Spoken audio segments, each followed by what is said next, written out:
ये व्यक्ति शिवदास गीते अपने ऑफिस के व्हाट्सएप ग्रुप में एक वीडियो भेजता है जिसमें वो मराठी में बोलता है कि वो जब ये सब करना नहीं चाहता था। वो अपनी बीवी से बहुत प्यार करता था, लेकिन उसकी बीवी उसे मारना चाहती थी। उसकी बीवी उसके घर की लक्ष्मी थी। 21 जनवरी 2025 को सुबह 4:30 बजे शिवदास गीते और ज्योति गीते, जो पुणे में रहते हैं, दोनों के बीच में अनबन होती है। अनबन होने के बाद दोनों में इतनी लड़ाई होती है कि शिवदास गीते वहां रखी मशीन के पास एक कैंची से अपनी बीवी का गला रेत देता है और तब तक रेतता है जब तक वो जमीन पर गिर नहीं जाती और उसकी मृत्यु नहीं हो जाती।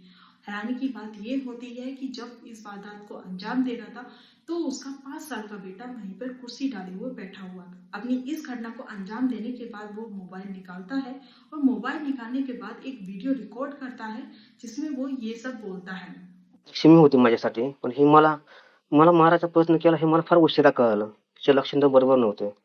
मी काय करणार? मी माणूसच आहे हो. मला संरक्षणासाठी मला वाईट करायची वेळ आली मला. माझी इच्छा नव्हती हिला मारावं किंवा काही करावं म्हणून. लक्ष्मी होती, एक जन्माला पोराला दिलंय तिने, एक आई होण्याचं भाग्य हिच्या मग, आणि मला मारायचा प्रयत्न करते.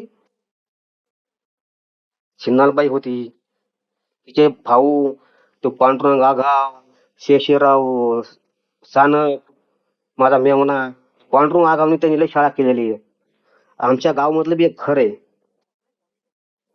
त्यांनी बी मला मारायचा प्रयत्न केला. हाय ते विठ्ठल आगावाचं, ती बी काय कमी नसेल. मला त्याच्यामुळं माझ्या संरक्षणासाठी मला हिचं मारावं लागलं. मी तर पोराचं भविष्य बघण्यासाठी केलं सगळं. मला नाईलाज होता. माझ्याजवळ कोणतं पर्याय ठेवा आता याने. मला याने मारून टाकायचा प्रयत्न केलता. हिने माणसं सुद्धा पेरलेली आहे तिथं पुण्यामध्ये हिचे. 100% पेरलेले आहेत. आहेत आहेत इथंच आहेत. पुढे जाणार माझ्या घाल पोहून नाही का गुतून गुतून. ते सांगते ना काय काय खरंय ते.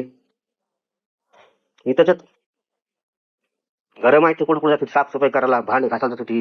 हे नियोजन कसं करायचं, काय करायचं, प्लॅनसाठी चालू होते वाटतं यांची. म्हणून ही कामाला जात होती. हो, हे लेकराचं काय गुन्हा आहे हो? हे एवढं वाचू अहो. आईने जन्म दिला तर तिला मारायचा विचार केला असं नाही. काय ना करू शकत.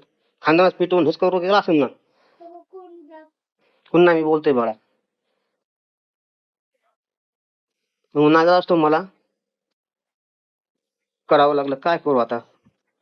नळ कोडं पडलंय माझं नळ.